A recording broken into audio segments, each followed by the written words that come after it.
ఈ సమావేశానికి విచ్చేసిన పిల్లలకు, వాళ్ళ తల్లిదండ్రులకు, మంగళగిరి ప్రజలందరికీ పేరు పేరున నా హృదయపూర్వక నమస్కారాలు. భారతదేశంలో అనేక సంస్థలు ఉన్నాయి. కేవలం ఒకే సంస్థ మొత్తం భారతదేశాన్ని కలుపుతుంది. ఆ సంస్థనే మన రైల్వేస్. ఇక్కడ చాలామంది మన జీవిత ప్రయాణంలో ట్రాక్ మీద నుంచిన వారు ఉన్నారు. అదేవిధంగా ఒక రైలు ఎక్కి ఆ కిటికీ నుంచి బయటికి చూసి మన భారతదేశం ఎలా ఉంటుందో మనందరికీ తెలిసిన విషయం. వాస్తవంగా చెప్పాలంటే భారతదేశ అభివృద్ధిలో రైల్వేస్ అనేది ఒక కీలకమైన పాత్ర వహిస్తుంది. అందుకే గౌరవ ప్రధానమంత్రి శ్రీ నరేంద్ర మోడీ గారి నాయకత్వంలో ప్రత్యేకంగా రైల్వేస్ పైన శ్రద్ధ పెట్టారు. గతంలో మనందరం చూసాం, రైల్వేలు టైంకి వచ్చేది కాదు, ట్రాకులు శుభ్రంగా ఉండేది కాదు, కావాల్సిన సేఫ్టీ ఉండేది కాదు, ప్రయాణికులు అనేక ఇబ్బందులు ఎదుర్కొనేవారు.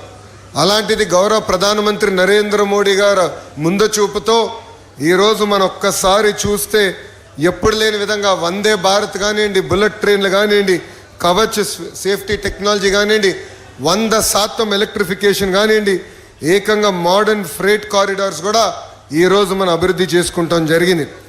ఒక మాటలో చెప్పాలంటే ఈరోజు మనందరం ఒక రైల్వే రెవల్యూషన్ అనుభవిస్తాం జరుగుతుంది.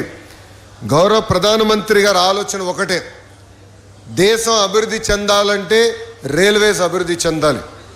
అందుకే ఎవరు ఊహించిన సమయంలో ముంబై అహ్మదాబాద్కి ఈరోజు భారతదేశం రైల్వే ట్రైన్ కూడా ఏర్పాటు చేసే ప్రక్రియలో ఉంది. ఇంతేకాదు ప్రపంచంలో ఎక్కడ లేకపోయినా హైడ్రోజన్ ట్రైన్ రీసెర్చ్ కూడా మనం చేస్తున్నాం. అది గ్రీన్ మొబిలిటీకి, సస్టైనబిలిటీకి మనం పునాది వేసుకోబోతున్నాం. ఈరోజు Kavach automatic train protection system కూడా వచ్చింది. అంటే రైల్వేస్ ఎప్పుడు లేని విధంగా సేఫ్టీ పెరిగింది. వేలాది కిలోమీటర్లు కొత్త రైల్వే లైన్లు వేస్తున్నారు. ఉన్న రైల్వే లైన్లు కూడా మోడర్నైజ్ చేస్తున్నారు. దానివల్ల కనెక్టివిటీ పెరుగుతుంది.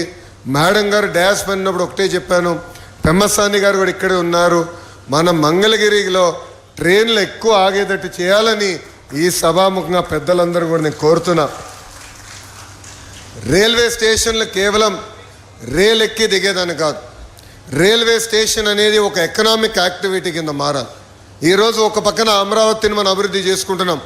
అమరావతిలో భవనాలు కడతమే సరిపోదు, air connectivity, road connectivity, rail connectivity అనేది చాలా కీలకమైన పాత్ర వహిస్తుంది.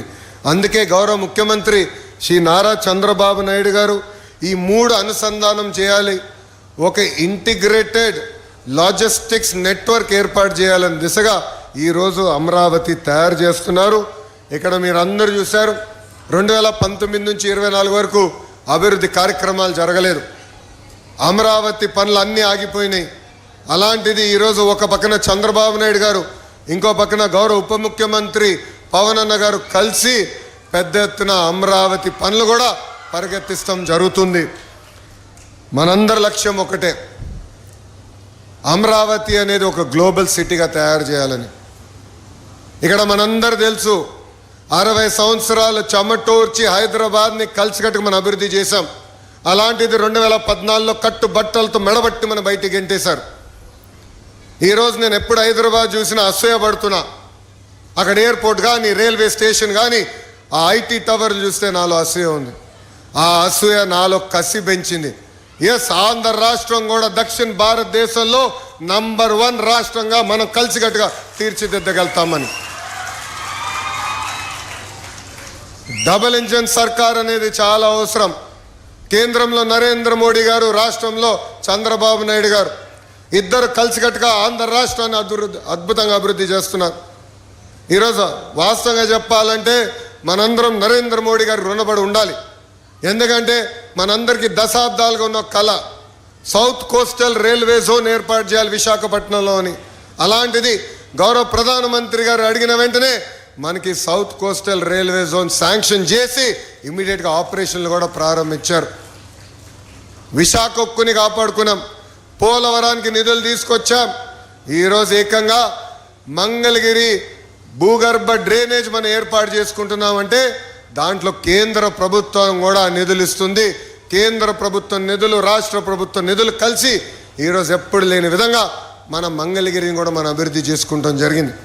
ఇప్పుడే గౌరవ మంత్రి పెమ్మసాని గారు చెప్పినట్లు మంగళగిరిలో మన అనేక అభివృద్ధి సంక్షేమ కార్యక్రమాలు చేశాం.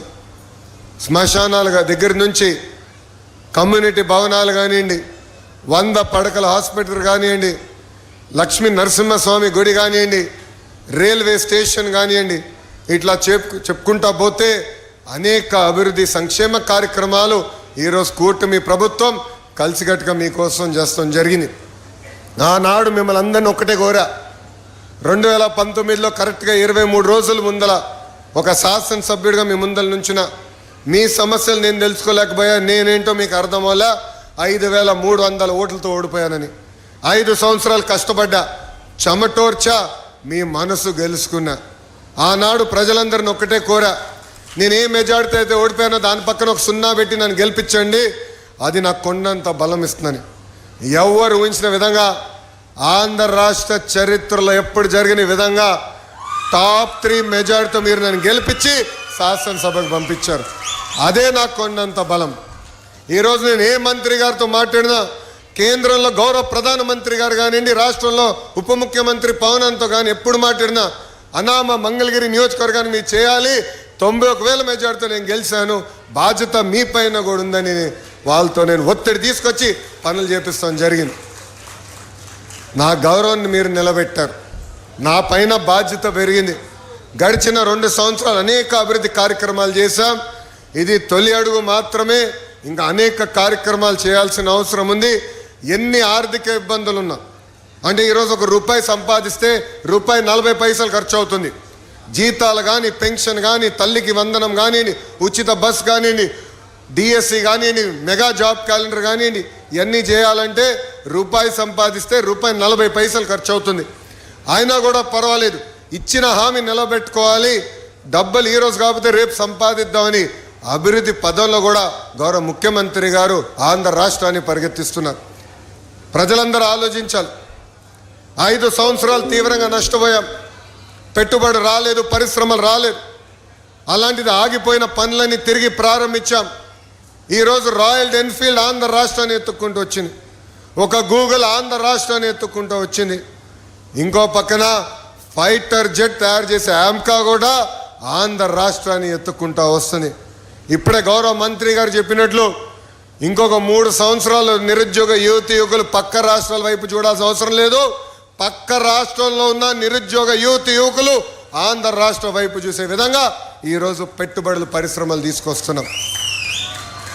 మా లక్ష్యం ఒకటే, అభివృద్ధి సంక్షేమం అనేది జోడెద్దుల బండి. 2 కలిసికట్టుగా ముందరికెళ్తేనే రాష్ట్రం అభివృద్ధి చెందుతుంది. అందుకే ఇది 2 కలిసికట్టుగా తీసుకెళ్తున్నాం. మీ అందరి ఆశీస్సులు ఎప్పుడు ఉండాలి, మీకోసం అహర్నిశలు కష్టపడడానికి మేమున్నాం. ఈరోజు మంగళగిరిలో భూగర్భ డ్రైనేజ్ కానివ్వండి, కష్టపడడానికి మేమున్నాం. ఈరోజు మంగళగిరిలో భూగర్భ డ్రైనేజ్